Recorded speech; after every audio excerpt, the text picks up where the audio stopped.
Today we are reviewing a new soundbar, and that is the Bose Soundbar 600. Now this has a very unique value proposition amongst all the soundbars on the market today, which cost about $500, and that is the actual deployment of upward firing speakers on the soundbar itself. Now, amongst the major soundbar manufacturers at the USD500 mark, this is actually a very unique feature. So there you go, I have given you the upfront answer to the question I posted in the video title. Now that you have the answer, you don't have to stay around for the whole video and watch till the end. But if you have another 10-15 minutes or so, please allow me to explain a little on how they actually managed to squeeze in the two top firing speakers for the same price range of $500 soundbars from other manufacturers. In fact, even from Bose themselves. Now, Bose has a pretty extensive range of soundbars, ranging all the way from the entry-level soundbar 300 to the range-topping soundbar 900. The soundbar 600 is actually almost identical in design to the soundbar 300, except that it supports Atmos and has the two front drivers moved up to the top. So in total, it still retains the same 5 drivers that the soundbar 300 has, except that 2 of the front firing drivers have now moved up. Now this means right in front of you, while facing the soundbar itself, you're only going to be greeted with the center tweeter. Now this is definitely still important, as dialogue is going to have to be directionally pointing towards you, but you lose the 2 front firing woofers. Now how well will this strategy work? I will discuss a little in the section where I will touch on the sound. But at the moment, the soundbar 600 will have a unique value proposition in that it has 2 upward firing speakers, where soundbars from other major manufacturers are going to be skipping the upward firing speakers and using simulated Atmos. Now, if you are considering a soundbar from Bose today, you're going to have to choose between the soundbar 600 and the soundbar 300. But you will want the 600 because the 600 has Atmos capabilities built in, whereas the 300 does not. So the choice then boils down to whether you get the soundbar 600 or do you trade up to the soundbar 700 and the 900. And it will boil down mostly to the length of the soundbar that you want. The 600 is just over 2 feet, the 700 over 3 feet, and the 900 even longer at about 3.5 feet. Of course, length isn't the only consideration. The soundbar 600 houses 5 drivers with only the tweeter pointing to the front. The soundbar 700 has 7, all pointing to the front, with waveguide transducer mounted to spread out the sound to create a wider soundstage.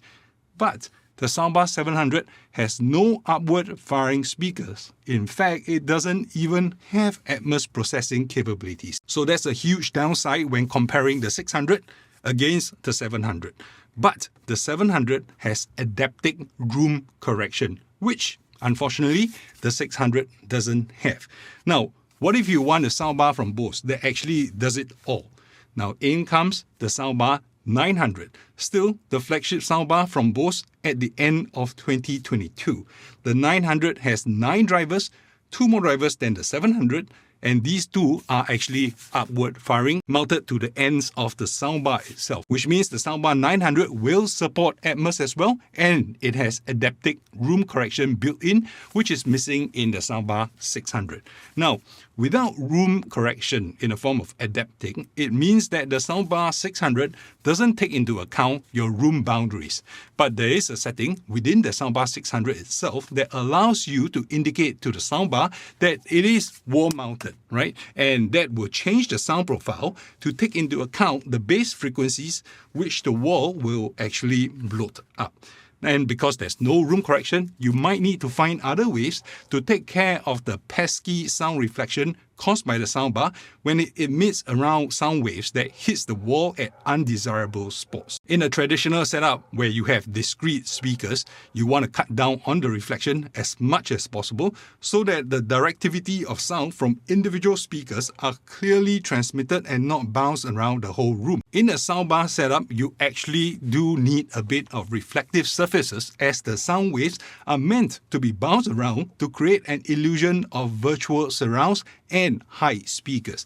But usually, culprit that causes issue with soundbar is that the back of the soundbar, as well as the secondary reflection points around your room. Now, some of you have asked me before how you can sound treat a room. Now, I have here with me some foam panels from Arrowzoom. You might actually find this familiar, as I have used a variant of them in my studio. So if you move to the right, you see all these that I have actually put up. So they are actually slightly different from what you see in front of you in terms of size, but this is the original from Arrowzoom.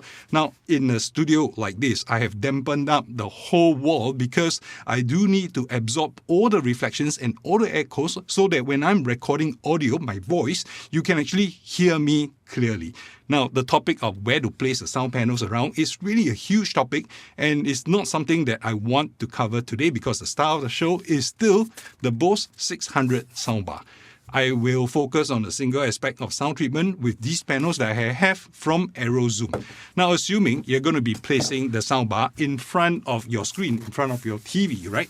And so here we go. So you have like maybe a foot of space between your TV and the soundbar. You would want to place these sound panels behind the soundbar, right? Basically, what it's supposed to do is to absorb the energy that will otherwise bounce against the back of your wall behind the soundbar. Now, this reflection is undesirable and will muddle up the frequency and the sound response of the soundbar. So you want to only hear sound directly from the soundbar instead of mixing in the reflected sound that is coming from the rear of the soundbar, which is the wall. Now, the Soundbar 600 has upward firing speakers and it has side firing speakers as well, which means a lot of sound is actually going to be radiating towards the back wall here and here. This is going to muddle up your sound. I don't have a permanent space yet, and I'm still in the midst of building out my main studio, but when I'm done with that, I like to do a frequency response sweep with and without the sound panels to demonstrate to you the significant difference that they're going to make to your sound. Now, imagine this bare room that I'm operating in. Before I put out any sound panels, you are going to hear a lot of echoes, and my voice is not going to sound crisp. You're going to hear echoes from my voice, which will definitely muddle up the sound frequency. So if you are into music production, or in this particular case, actually music reproduction, you still want to dampen the sound just a little bit more. So these sound panels are actually well made, and they come in a two-piece construction. The first piece is a wooden panel, which is actually very heavily cut out, and you see all the holes here. So this serves to diffuse the sound. Whatever sound that goes through the first stage of this diffusion, it goes back into the thick foam. This is 2-inch thick foam at the back, which serves to absorb the sound energy. Now, when it finally hits the wall where it's mounted against and it comes out, this piece will then block some of the sound again, which will prevent the reflection back into the room. Now, this design is especially effective, not to mention that it actually looks very, very nice. Now, cutting reflections and echoes as well as absorbing sound energy is an important aspect of sound panels, and the Arrowzoom does this very, very well. The foam is definitely dense enough to actually absorb quite a bit of sound energy. In fact, if you place it just right next to your ear, you will actually hear a lot of the sound from the room even get dampened out. And there are a couple of designs that you can choose from ever since I got these. So all these designs that you can choose from, they actually look quite good. You can fit them to your home deco. Now, let's get back to the Bose Soundbar 600. I mentioned earlier that I want to actually touch a little bit on how it sounds. And there was this strategy that Bose has made of moving the front speaker cones away from the front such that it goes to the top. So there are 5 speakers, right? 1 tweeter to the front, 2 main drivers at the top, and 2 main drivers at the sides, 1 on either side. So I fear that the sound will actually sound a little bit too diffused and will lose its presence, as the sound is going to be spread out way too wide and way too high, and you'll be pretty thin by the time it hits you in your main listening position, because there's only 1 front firing tweeter directing sound towards you. But when deployed and in my listening test, all these concerns are actually put to rest. I don't know what Bose did to the Soundbar 600, but there was definitely presence in the sound output. I did not at any moment feel that the front stage of the sound stage was diffused at all. In fact, quite the opposite. Dialogue came out really crisp and really clear. The soundstage was wide and there was truly an enveloping sound feel which was being pumped out from this small 2 feet 3 inches soundbar. Now, if you end up choosing this soundbar, you should not be disappointed in bringing it home and watching your favorite movies. Now, speaking of which, I have to warn you that setting up this soundbar will require the use of a Bose Music app. Now, you cannot set it up otherwise. So using the app is a necessity. But using the app actually opens up a realm of possibilities. And one of those possibilities is the ability to tune the bass and the treble response. Sure, you might think that that is on par for the cost for most of the soundbars that are out there in the market today. But on the same EQ page, you will find two other interesting settings. The first is the height channel adjustment, because this soundbar has upward firing speakers. Adjusting the height channel brings about a very immediate increase in the perception of height. The soundstage will grow incredibly tall if you push the height adjustment all the way up to a plus 100 or so. It goes in steps of plus 10, so from 0 to 10 to 20 all the way to 100, or minus 100, which you shouldn't be doing, of course. Now, of course, it doesn't mean that the soundstage is then accurate, but this is an option that you have. Now, the second option, right, is for you to adjust center channel output. Now, this is a feature that is unique to Bose. In a lot of soundbars, there simply isn't a way for you to adjust the center channel output. And we all know that the center channel is where most of the dialogue lives. So, having this adjustment is a true godsend. In fact, a lot of Sonos users, a lot of you guys on my channel have been asking for Sonos, implement this single feature, allow us to control the center channel. It really allows all dialogue to come through crisp and clear. You will no longer have the issue of not being able to hear dialogue anymore in your movies. Well, yes, there is definitely a switch there on the page to enable you to turn on dialogue mode, which will improve the clarity of the spoken word. But the center channel level adjustment puts this control in your hands and really takes this to a whole new different level. So, without an app, sure, you can still use the soundbar, and it has a small included remote, which is really small and really easy to lose. I know I have it somewhere, I just need to find it. But with the app, it truly opens up what is possible with the Bose Soundbar 600. Now, when connected to the TV via the ARC or eARC port, this soundbar will also accept CEC commands. So, which means you don't actually need to use the included remote anyway, as using the TV remote will work to control the volume of the soundbar. Not to mention that I don't know where my Bose Soundbar 600 remote is. Okay, the soundbar itself, it has not much controls at all. Now, there are buttons here, right? Touch sensitive buttons. You can mute the mic on this, and there's an action button to activate Alexa, which kind of defeats the purpose. If it's going to be voice activated and you have to press a button, well, yeah.